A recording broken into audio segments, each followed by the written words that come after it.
15절에서 27절입니다. 제가 읽어 드리겠습니다. 빌립이 이르되 주여 아버지를 우리에게 보여주옵소서. 그리하면 족하겠나이다. 예수께서 이르시되 빌립아 내가 이렇게 오래 너희와 함께 있으되 내가 나를 알지 못하느냐? 나를 본 자는 아버지를 보았거늘 어찌하여 아버지를 보이라 하느냐?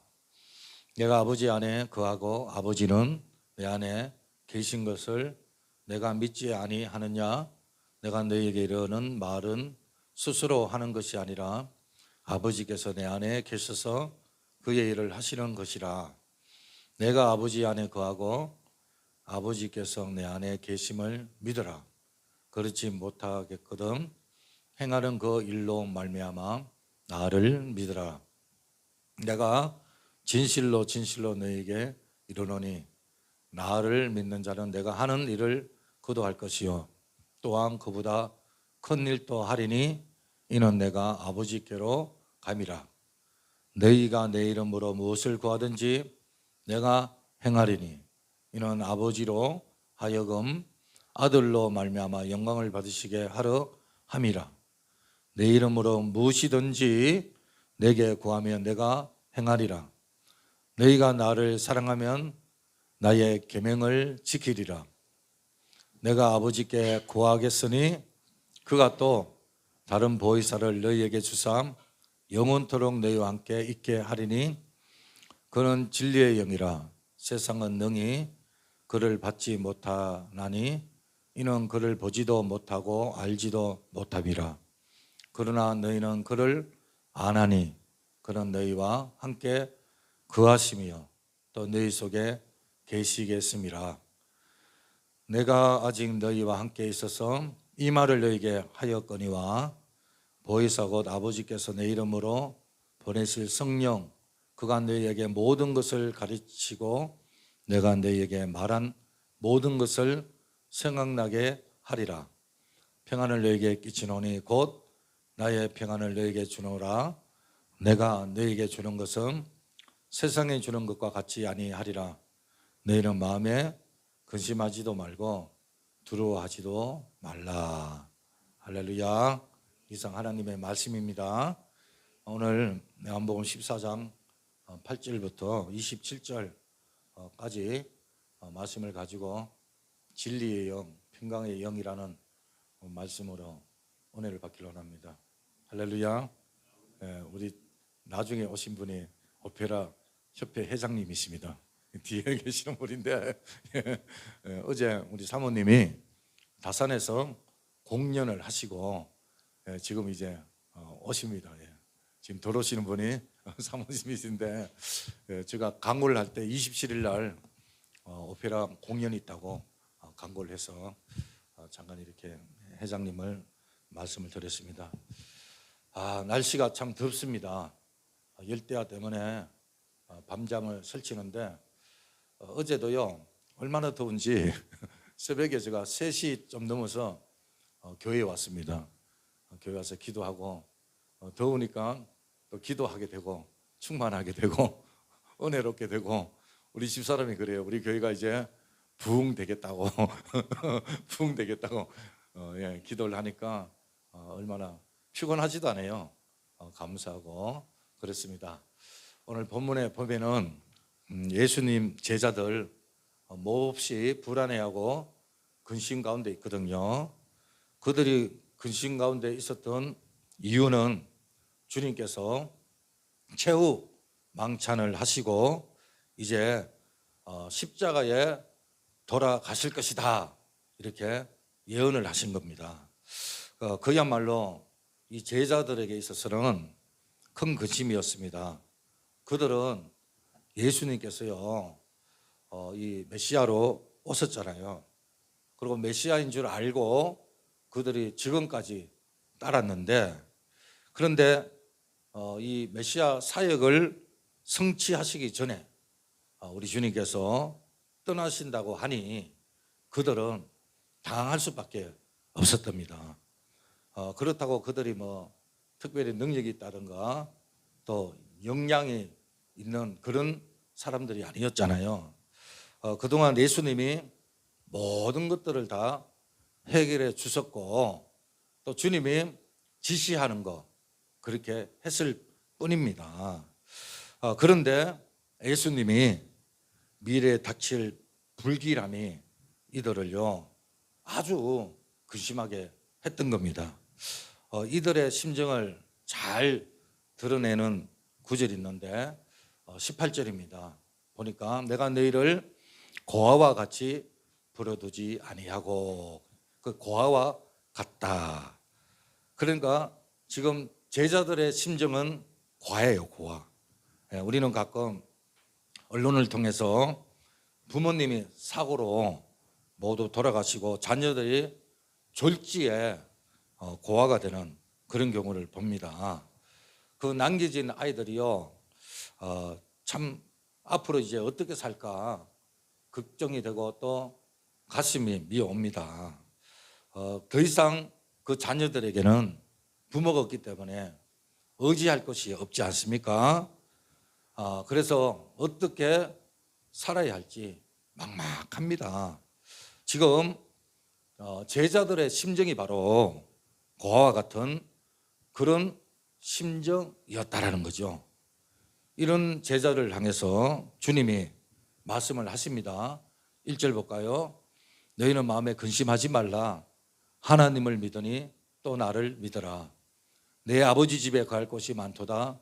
그렇지 않으면 너에게 일러서리라.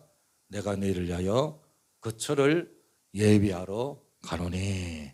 자, 그러니까 예수님은 제자들을 안심시키면서 영원한 하나님의 집이 있다라는 것을 이야기를 하고 있는 것입니다. 계속 쭉 이렇게 14장 말씀을 쭉 보면은 빌립이 하나님을 보고 싶다 이렇게 이야기를 합니다. 예수님은 나를 본 자는 아버지를 보았다 이렇게 말씀을 하시면서 신앙의 현재성과 아버지의 구체성을 이야기를 하고 있습니다. 그리고 나를 믿는 자는 나의 일을 할 뿐만 아니라 이보다도 더 큰 일을 행할 것이다 그렇게 이야기를 하고요. 그리고 예수님께서 아버지께로 이제 간다라고 말씀을 하십니다. 그러면서 오늘 본문의 16절에 보면은 다음과 같은 약속을 하죠. 내가 아버지께 구하겠으니 그가 또 다른 보혜사를 너희에게 주사 영원토록 너희와 함께 있게 하겠다 이렇게 말씀을 하십니다.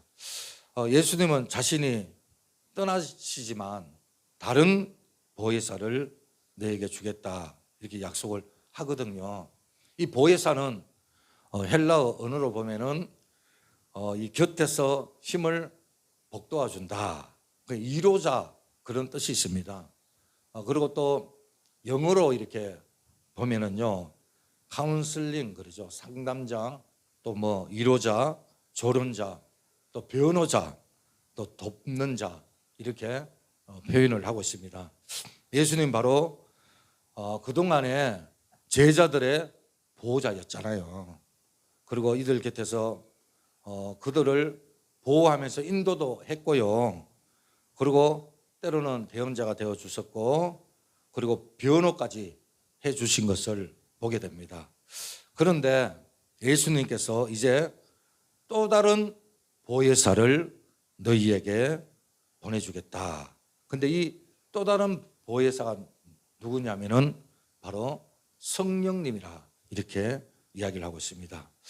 그러니까 지금까지 예수님은 보혜사로 그들 곁에 계셨는데 또 다른 보혜사 그러니까 성령님을 보내주겠다. 성령님을 지금 지칭하고 있는 거예요. 이 성령님은 예수님이 하시는 일을 대신 하시게 되는 거지요. 이 성령님의 도우심을 받아서 이 예수님의 사역이 더 완벽하게 되는 건데요. 왜냐하면은 예수님은 시간과 공간에 대한 제한을 받잖아요. 그런데 이 성령님은 어디든지 계십니다. 모든 사람에게 임하시고요. 그리고 우리 마음에 계시지 않습니까? 그래서 요한복음 16장 7절에 보니까 내가 떠나는 것이 너에게 유익이다. 내가 떠나지 않으면 보혜사가 너에게 오시지 아니할 것이요 가면 내가 그를 너희에게 보내겠다고 말씀하십니다. 자, 예수님께서 약속하신 또 다른 보혜사, 이 성령님, 자, 이 성령님이라고 우리가 이야기를 하는데 하나님께서 오늘 이 약속하신 이 성령님을 통해서 그 사역 두 가지를 오늘 우리에게 이야기를 하길 원합니다. 먼저 예수님이 약속하신 성령님은 먼저 진리의 영이다, 그렇게 말씀을 하십니다. 자, 오늘 17절 볼까요? 시작. 그는 진리의 영이라 세상은 능히 그를 받지 못하나니 이는 그를 보지도 못하고 알지도 못함이라. 그러나 너희는 그를 아나니 그는 너희와 함께 거하시며 너희 너희에게 계시겠습니다. 이 예수님은 먼저 성령님을 가리켜서 진리의 영이다, 그렇게 말씀을 하십니다. 이 앞서서 예수님이요 14장 6절에 이런 말씀하세요. 내가 곧 진리요 길이요 진리요 생명이다. 예, 그러니까 진리의 성령님은 예수님의 영이다, 이 말인 겁니다. 이 성령님은 예수님과 전혀 다른 사역을 하시는 분이 아니에요. 우리가 분명히 알아야 됩니다. 이 성령님은 예수님을 완전케 하시는 분입니다. 그래서 이 진리 대신 예수님을 증거하는 사역을 성령님이 하시는 거죠. 따라서 성령님께서 오셔서 가장 중요한 사역 하나는 바로 예수님의 말씀을 깨닫게 하는 거예요. 그래서 본문 26절 볼까요? 보혜사 곧 아버지께서 내 이름으로 보내실 성령 그가 너에게 모든 것을 가르치시고 내가 너에게 말한 모든 것을 생각나게 하리라. 자, 예수님이 이 땅에 사역하실 때 예수님께서 하고 싶은 대로 말씀을 하시고 하고 싶은 대로 하신 게 아니에요. 예수님께서는 항상 하나님 앞에 무릎으로 나갔고 하나님 앞에 물어보고 하나님께 들은 말씀을 하셨습니다. 이와 마찬가지로 성령께서 우리 가운데 역사하실 때 스스로 말씀하지 않습니다. 임의로 말씀하지 않습니다. 성령님은 언제나 예수님께서 말씀하신 것을 생각나게 하시고 깨닫게 하시는 줄로 믿습니다. 이것이 바로 삼위일체 하나님의 사역 방식입니다.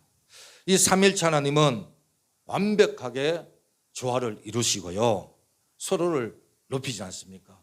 우리 예수님은 하나님을 높이고 이 성령님은 예수님을 높이면서 예수님의 말씀을 전하는 것을 보게 됩니다.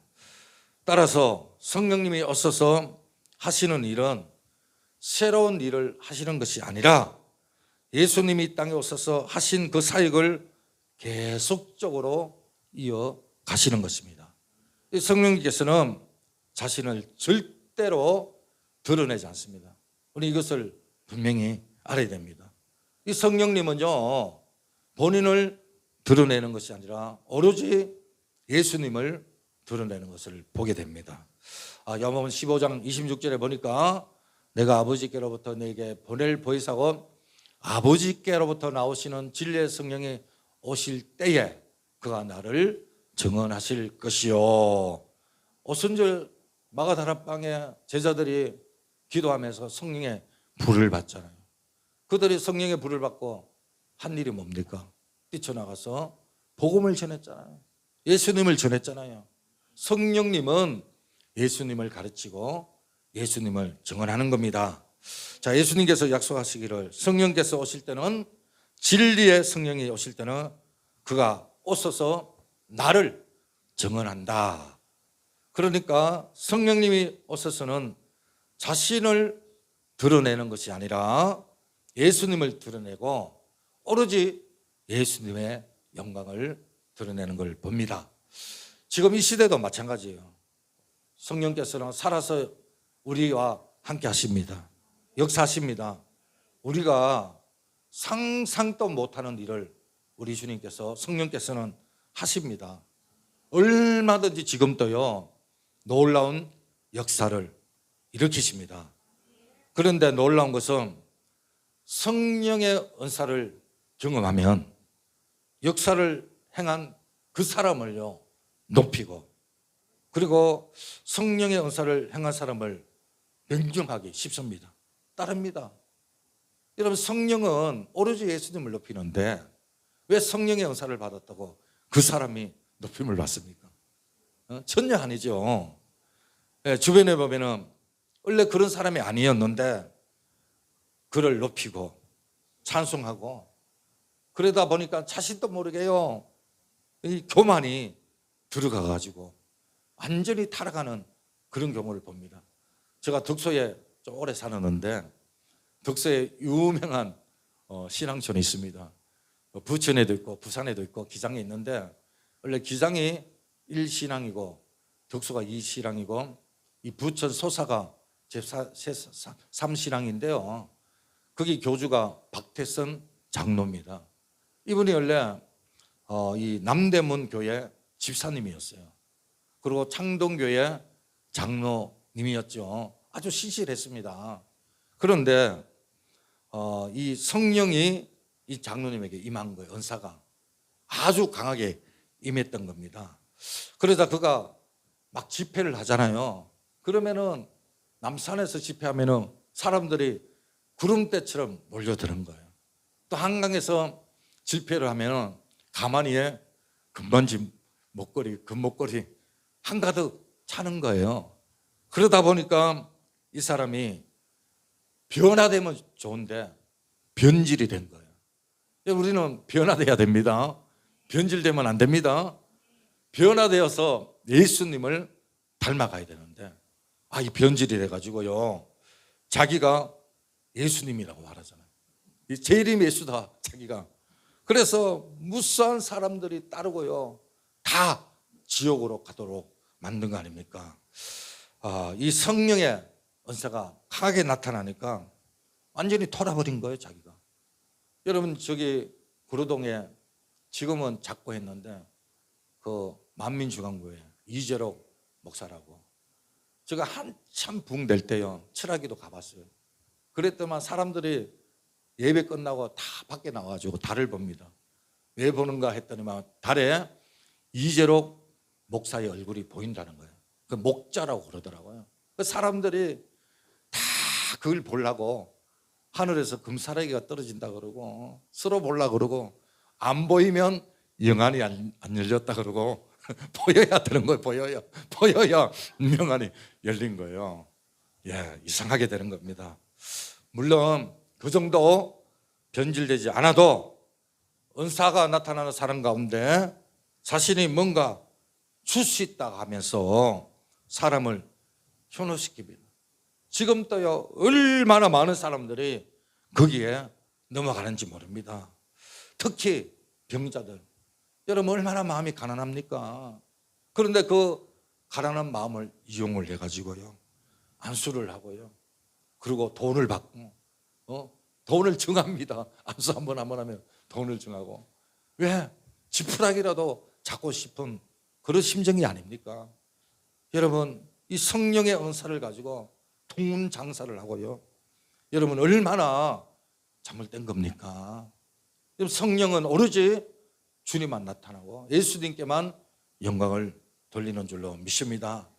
그래서 우리가 참 구별을 잘해야 됩니다. 오늘날 우리가 진짜냐 가짜냐 구별하는 방법이 있어요. 진정으로 성령의 사람은요, 자신을 절대로 높이지 않습니다. 할렐루야. 이 제자들이 그렇잖아요. 이적을 행했을 때 많은 사람들이 따랐을 때 두려워했습니다. 왜 우리를 우르르 보냐고. 두려워했어요. 두려워하는 게 당연한 겁니다. 오로지 영광은 주님께 돌려야 됩니다. 이 세례 요한 이 광야에 외치는 소리 아닙니까? 많은 사람들이 따랐습니다. 그래서 사람들이 혹시 메시아가 아닌가 그러잖아요. 그때 세례 요한이 뭐라고 말합니까? 나는 세해야 되겠고 주님은 흥해야 되겠다. 그런 말을 합니다. 오직 예수님만 높이는 걸 보게 되잖아요. 그렇습니다. 성령으로 행하는 사람은 자기가 영광을 받고 존경을 받는 것이 아니라 오직 예수님만 높이는 걸 보게 됩니다. 그래서 성령의 사역은 예수님만 증거하고 예수님만 높이게 되는 거예요. 예수님만 높이는 사람이 나중에는요 존경을 받고, 예수님만 찬양하는 그런 집단이 나중에 부흥이 되더라고요. 주님만 높일 때 주님이 기뻐하십니다. 다시 말씀드립니다. 누군가 놀라운 은사를 가지고 있다고, 놀라운 일을 행한다고 쉽게 그 사람을 존경하고 따라가지 마시길 바랍니다. 가서 함부로 머리 비미지 마시길 바랍니다. 예, 제가 신학 시절에도요, 이 안수삼을 받아가지고 귀신 들린 사람을 여러 봤습니다. 조심해야 됩니다. 여러분, 귀신도요, 귀신같이 알아맞힙니다. 정말 중요한 것은 그 결과가 사람을 높이느냐, 예수님을 높이느냐, 우리는 주의 깊게 살펴봐야 될 줄로 믿습니다. 다시 말씀드립니다. 진정으로 성령 충만한 사람은 오직 하나님께만 영광을 돌리는 줄로 믿습니다. 오늘 우리는 모두 고단한 인생을 살아가고 있습니다. 자신의 힘으로는 한계가 있어요. 정말 너무나 힘듭니다. 이럴 때일수록 성령의 능력이 우리에게 필요하지 않습니까? 정말 간절합니다. 자, 기억하십시오. 성령께서 임하시면 제일 먼저 하는 것은 예수님의 말씀을 깨닫게 하는 것이다. 방향을 잡지 못한 우리에게 분명한 진리의 영을 비춰주는 거예요. 무엇이 진리이고 어디로 가야 할지, 하나님의 뜻이 무엇인지 분명히 깨닫게 하는 역할을 하는 것입니다. 자, 하나님께서 우리 한 사람 한 사람 이 놀라운 성령의 역사를 체험하길 원하고요. 그리고 성령께서 늘 여러분과 함께 하기를 주님의 이름으로 축원드리겠습니다. 자, 그렇다면 진리의 성령께서 역사하실 때 구체적으로 어떻게 역사합니까? 그것은 기록된 말씀, 하나님의 성경의 말씀을 통해서 우리 삶 속에 역사하는 줄로 믿으시길 바랍니다. 여러분, 하나님의 말씀은 성경 안에 다 있습니다. 하나님의 모든 말씀은 성경에 다 들어있습니다.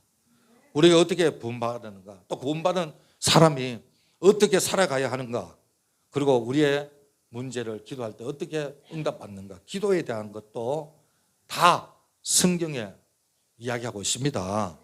특히 이 시대는 영상시대, 이미지 시대 아닙니까? 그러다 보니까 이 걸른 걸요 점점 등하시하고 어두워지고 있습니다.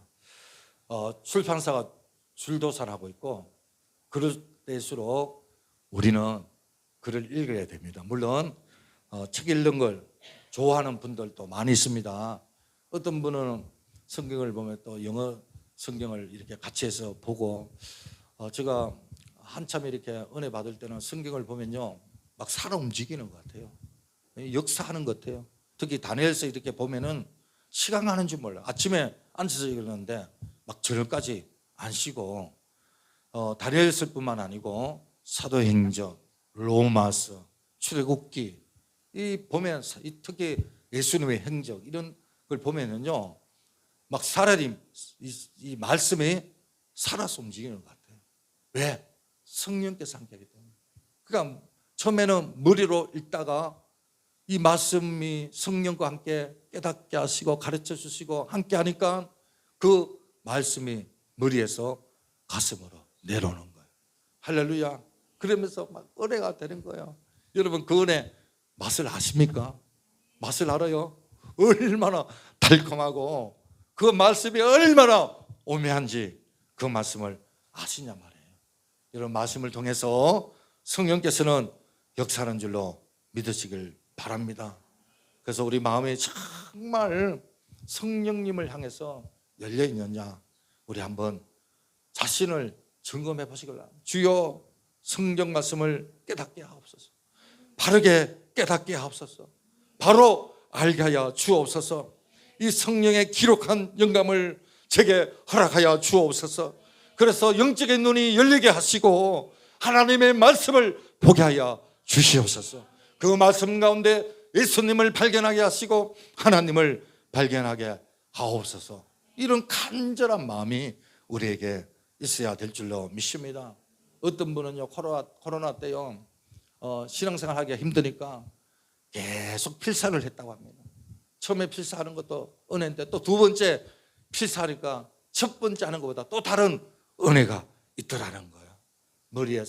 머리에서 가슴으로 옮겨지면서 정말 이게 성령의 역사가 나타나는 걸 경험했다고 합니다. 여러분, 그렇습니다. 우리가 성령으로 말씀을 보시기 바랍니다. 머리에서 지식, 가슴으로 말씀을 보기 바랍니다. 그래서 말씀 보다가 은혜 받고 눈물 흘리고 감격해가 어찌할 바를 모르고 주여 여기가 조사오니 할렐루야, 그런 경험이 있기를 주님의 이름으로 축원드리겠습니다. 또한 예수님께서 약속하신 성령은요, 무엇보다도 평강의 영입니다. 자, 27절 볼까요? 평안을 내게 주시노니 곧 나의 평안을 내게 주노라.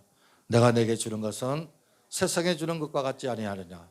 너희는 마음에 근심하지도 말고 두려워하지도 말라. 주님이 우리가 얼마나 쉽게 염려하고 두려워하는지 잘 알고 있겠습니다.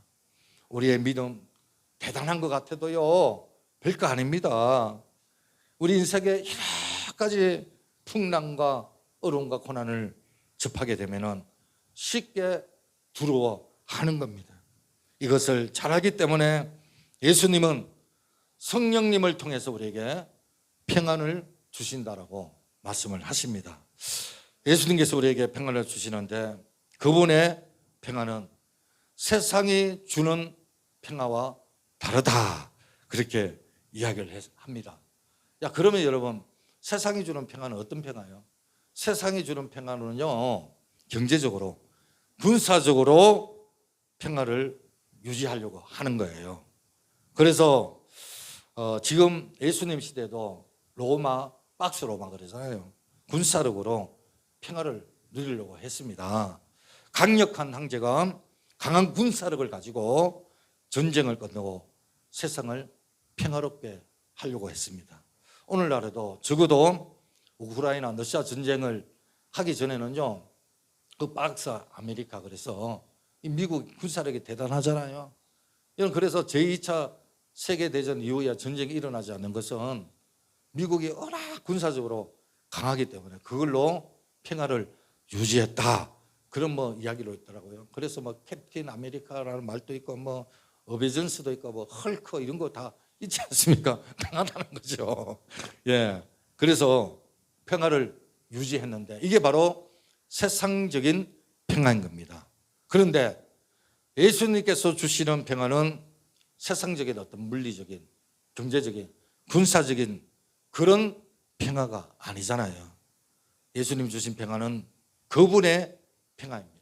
그분의 평화, 예수님이 누리시는 평화, 그 말입니다. 예수님은 그 평안을 우리에게 주시겠다라고 약속을 하고 계시는 거예요. 그러면 예수님 평안은 그러면 어떤 평안인가? 먼저 하나님의 품 안에서 누리는 평안인 것입니다.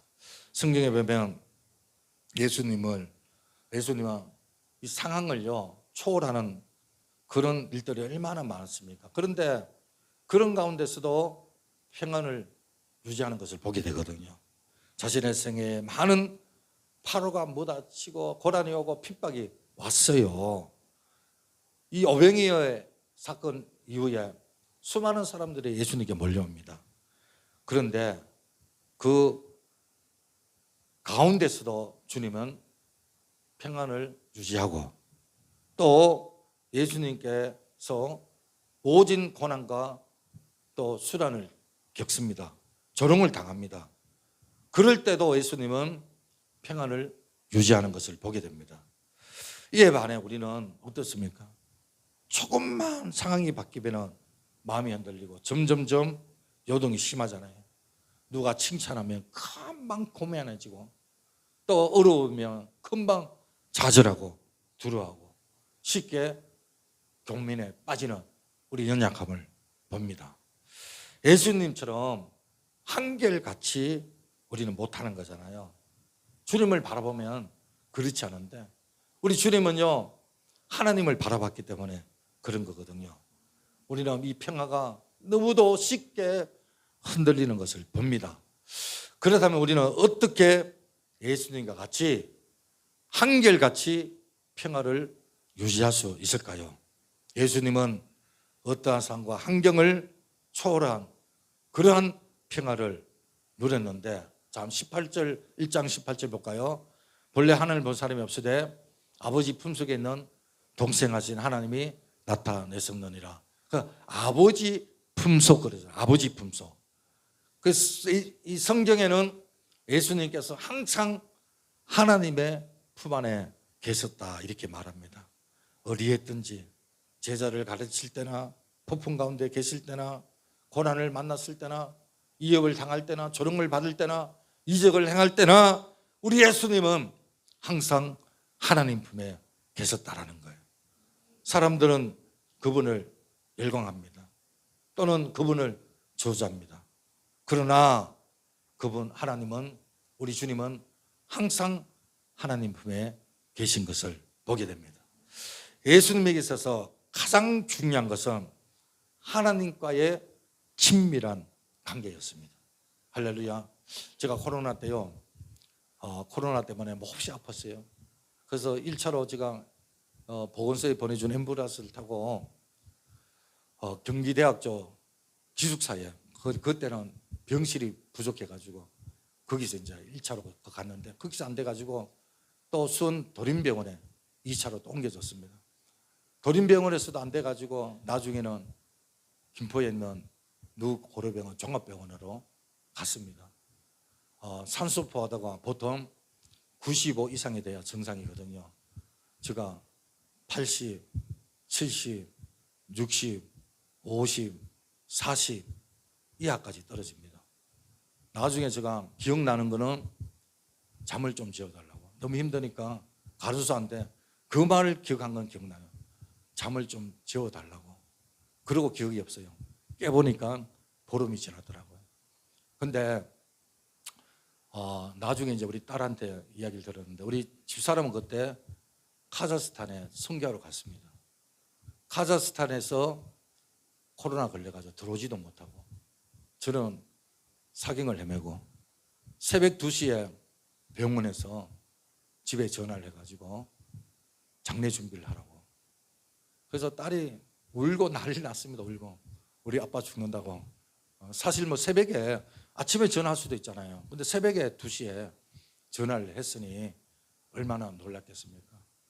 그래서 어쨌든 살아있습니다. 살아있으니까 제가 간증을 하는데, 근데요 그 혼수 상태, 코마 상태 가운데서도 하나님은 저와 함께 하셨습니다.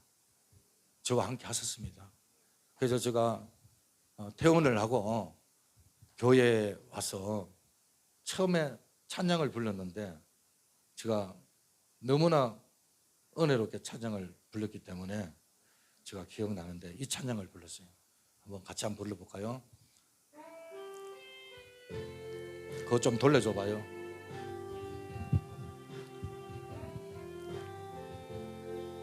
한번 불러볼까요? 제가 죽은 가운데서 처음 불렀던 찬양입니다. 주 품에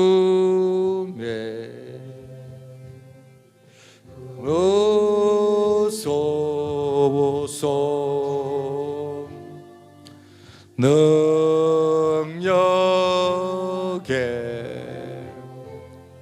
발로 덮으소서. 거친 파도 날 향해 와도 주와 함께 날아오르리.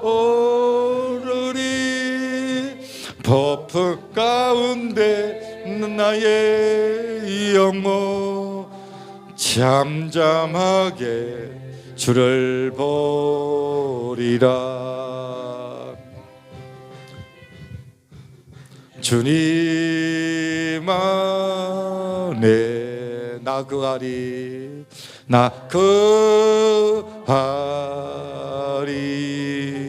주 능력, 주 능력.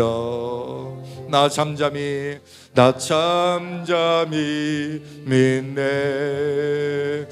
거친 파도 날 향해 와도 주와 함께 날아오르리. 폭풍 가운데 나의 영혼 잠잠하게 주를 보리라. 예, 그때는 얼마나 눈물이 나든지 정말 은혜 가운데서 부른 기억이 납니다. 하나님 품 안에 계시는 예수님은 언제나 주님을 기쁘시게 하는 일을 행했고요. 그래서 하나님이 항상 우리 주님과 함께 한 걸 보겠는데 볼 수 있는데요. 요한복음 8장 29절 한번 볼까요? 시작. 나를 보내시니가 나와 함께 하시도다. 나는 항상 그가 기뻐하신 일을 행함으로 나를 혼자 두지 아니하셨느니라. 예, 주님이 기뻐하시는 일, 주님 하나님을 기뻐하시는 일을 행함으로 나를 혼자 두지 아니했다. 사실 우리 주님의 기쁜 게 이름이 그런 뜻이거든요. 주님의 기쁨, 주님을 기뻐하자. 오로지 주님만 기쁘게 하자. 주님의 기쁨만 되자. 그래서 주님의 기쁨을 교회를 이름을 지었습니다. 예수님은 항상 하나님을 기뻐하시는 일을 행함으로 하나님께서는 예수님을 홀로 내버려 두지 않았습니다. 여러분 요셉이요, 창세기 39장에 보면은 노예로 팔려 가잖아요. 노예인데 성경에 보면은 형통한 자가 됐다 그랬어요. 나중에 감옥에 가요. 감옥에 갔을 때도 형통한 자가 됐다 그랬어요. 아니 노예로 팔리는데 뭐가 형통한 자입니까? 감옥에 가는데 뭐가 형통한 자입니까? 그런데 그 앞에 중요한 단어가 있습니다. 하나님이 함께 하심으로. 여러분 하나님이 함께 하시면 노예라도 괜찮아요. 감옥에 가도 괜찮습니다.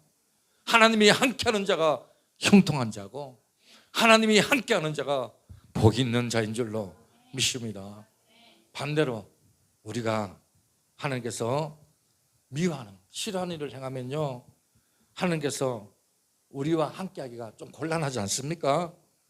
하나님과 나와 함께하고 싶은데, 여러분 우리 주님은 하나님이 기뻐하는 일을 행함으로 하나님께서 나를 홀로 내버려 두지 않았다 그랬는데, 여러분은 어때요? 여러분은 날마다 주님이 기뻐하는 일을 행하십니까? 기뻐하는 일 행할 때 나를 홀로 내버려 두지 않는다 이렇게 말합니다. 여러분 우리가 살면서 세상이 녹록지 않아요. 신앙생활을 한다는 게 쉬운 게 아닙니다. 하나님과 뭔가 이게 살면서도요, 우리가 마음이 늘 찝찝하고 마음이 불편함이 있어요. 왜? 주님이 원하는 삶을 살지 못하기 때문에. 그런데 여러분 그런 마음이 있다는 것은 하나님이 여러분을 간섭하고 있다는 것을 믿으시길 바랍니다. 증거예요. 증거. 내가 완전히 타락하지 않고 그래도 내가 세상 가운데 육신 가운데 내가 정욕 가운데 삶에도 불구하고 이 마음 한구석에 뭔가 이 찝찝함이 있는 거거든요. 하나님 때문에. 그것은 하나님이 여러분을 간섭하고 있는 거예요. 그러므로 여러분 불평하지 마시고 감사하시기 바랍니다. 그것 때문에 아이고 왜 이렇게 찝찝할까? 왜 이렇게 되는 게 없을까? 이렇게 말하지 마시고 우리가 정말 때로는 주님이 기뻐하는 그 자리에 있다 있지 않을지라도 우리가 감사하면서 나가시길 바랍니다. 사실 여러분 우리가 하나님 앞에 부름을 받으면요, 우리가 죄 가운데 살든지 우리가 마음대로 살아도 하나님은 내버려 둡니다. 유기만큼 무서운 게 없지 않습니까? 그러므로 내가 마음에 거룩한 부담감이 있다는 거, 하나님이 나를 붙잡고 있다는 것을 깨닫으시길 바랍니다. 또한 예수님의 평안은 결말을 아는 평화다. 자, 결말을 안다는 거, 여러분 이거는 이미 성리를 따는 거 아닙니까? 예수님 하나님 뜻이 무엇인지 알고 있었어요. 그리고 하나님 나라가 영원할 거라는 것도 알고 있고, 그리고 미래에 대해서 다 알고 있었습니다. 그러니까 그 평화가 유지가 된 거죠. 우리 16절 33절 볼까요? 이것을 내게 이루는 것은 너희도 내 안에 평안을 누리게 하려 합니다. 세상에서 내가 환난을 당하나 담대하라. 내가 세상을 이기었노라. 자, 여러분 우리가 예수님 안에서 평안을 누리시는 이유는 예수님께서 죽음을 이기고 부활하시고 승천하셨던 거 다 알고 계시잖아요. 천국에 대해서 다 알고 계시잖아요. 그것처럼 우리도 예수님이 죽으시고 부활하시고 승천하시고 다시 온다는 사실을 알고 있기 때문에, 그 사실을 우리가 믿기 때문에 우리가 평안을 얻을 수가 있는 거예요. 그리고 특별히 세상을 이겼다. 너희가 환난을 당하나 담대하라. 내가 세상을 이겼다라고 말씀을 하셨잖아요. 이 말씀을 믿어요? 믿습니까? 그래서 우리는 결론을 아는 거예요. 결말을 아는 겁니다. 여러분 우리가 영화를 볼 때요, 긴장할 때가 있잖아요. 왜 그런지 아십니까? 결말을 알지 못하기 때문에 그런 거예요. 그런데 결말을 알면은요 그렇지 않습니다. 한 번 보고 난 후에 두 번 볼 때는 그렇지 않아요. 처음에는 조마조마합니다. 애간장을 태웁니다. 얼마나 긴장하는지 몰라요. 손에 힘을 줘가지고 나중에 손이 다 아파요. 여러분 우리가 2002년 월드컵 할 때 16강 누가 가고 했습니까? 이탈리아하고 했잖아요. 처음에 전반전에 프리킥을 얻었는데 안정환이가 프리킥을 어떻게 실축했잖아요. 그래서 한 골 넣을 수 있던데 왜 못 넣냐 그러면서 결국에는 연장전까지 가는데 골링을 넣잖아요. 안정환이가 골링을 넣습니다. 난리가 났습니다. 난리가 6.25 전쟁 난리는 난리도 아닙니다. 얼마나 그때 오토바이야 빠방빵빵빵 그러면서 기억나십니까? 2002년 월드컵, 결말을 벌였기 때문에 얼마나 긴장했는지 몰라요. 근데 알고 난 후에, 지금도 뭐 감동이 있지만 알고 난 후에 보고 나면은 어떻습니까? 긴장이 덜한 것을 보게 되는 거예요. 하나님께서는 이 세상에 대한 결말을 이미 우리에게 다 알려주셨습니다. 요한계시록을 통하여 하나님 말씀을 교육한 바빌론이 멸망할 것이고, 그리고 또 하나님의 말씀을 신실하게 지키고 믿는 자는 놀라운 상급과 영광을 주실 것이라고 이미 알려주셨습니다. 왜 그랬을까요? 그것도 우리에게 평화를 주시기 위해서 그런 겁니다. 지금 우리는 당장 슬프고 안타까운 일을 만난다 할지라도, 그래서 우리가 고통과 당함과 두려움에 있고 때로는 원망을 한다 할지라도, 그런데 우리 인생 전체적으로 한번 생각해 보면요, 우리가 때로는 초연해질 수 있고 담대해질 수가 있는 거예요. 예를 들면 애들이요, 이 장난감이 애들한테는 전부입니다. 이 사춘기 청소년한테는 첫사랑의 전부입니다. 헤어지면 마치 죽는 것 같아요. 그런데 인생을 오래 산 사람은 전혀 다른 관점에서 인생을 바라보는 거예요. 여러분, 그리고 영원한 생명의 관점에서 볼 때 정말 무엇이 중요하고 중요하지 않는 건지 우리는 깨닫게 되고 알게 되는 겁니다. 예수님 우리에게 강하고 담대하라고 말씀하십니다. 어떤 고난을 만나도, 어떤 환난을 만나도, 어떤 억울함을 만난다 할지라도 우리 주님은 내가 세상을 이겼다, 그러니 담대하라고 말씀을 하십니다. 믿으시길 바랍니다. 우리가 영원한 생명과 영원한 이 소망을 확보해 놓은 상태입니다. 그래서 우리가 이 평안을 마귀에게 내어줄 수가 없는 거지요. 그래서 그것을 믿고 바라보고 주님 평안 안에 거하라고 이야기를 하고 있습니다. 사랑하는 여러분, 이제 말씀을 마치겠습니다. 우리 여정은 가면 갈수록 불투명합니다. 미래 생각하면 정말 답답하고 힘이 듭니다. 한숨이 나옵니다. 어쩌면 우리의 모습이요, 지금 이 제자들, 주님이 이제 십자가에 죽으시겠다고 말씀하시는 그 말씀 가운데 근심하고 두려움에 있는 제자들의 모습이 우리들의 모습이 아닐까 생각을 해봅니다. 그런데 주님께서 말씀하십니다. 우리에게 보혜사, 이 보혜사를 보내주시겠다고. 그 성령께서 더 은혜 가운데 주님의 말씀을 깨닫게 하시고 가르치고 기억하게 하시겠다고 말씀하십니다. 그리고 그 성령님이 평화의 영으로 오시겠다고 말씀하십니다. 그래서 두려워하지 말라고 말씀하고 있습니다. 이제 진리의 영이시고 그리고 평강의 영이신 성령님과 동행하는 하루가 되시길 바라고, 여러분, 여러분의 평안이 마귀가 뺏지 않도록 여러분 마음을 지키시길 바랍니다. 세상이 알 수 없는, 세상이 줄 수 없는 예수님의 평안함이 여러분 마음속에 충만하게 임하기를 주님의 이름으로 축원드리겠습니다. 오늘 하나님께서 우리에게 주신 말씀이십니다. 요한복음 14장 16절입니다. 다 같이 읽겠습니다. 시작.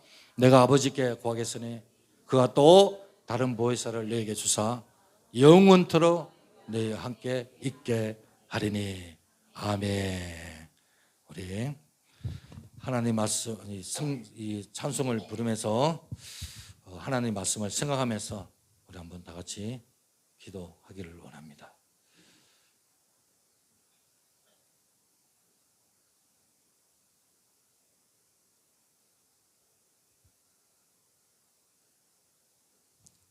몇 페이지시죠? 네, 183장.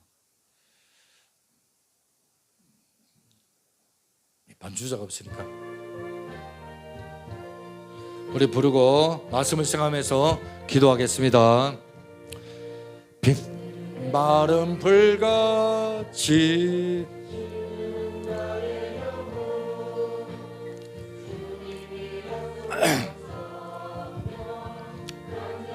기다리네. 가물어 메마른 땅에 단비를 내리시듯. 아멘. 성령의 단비를 부어 새 생명 주옵소서. 반가운 빗소리 들려 간절히 춤을 추네.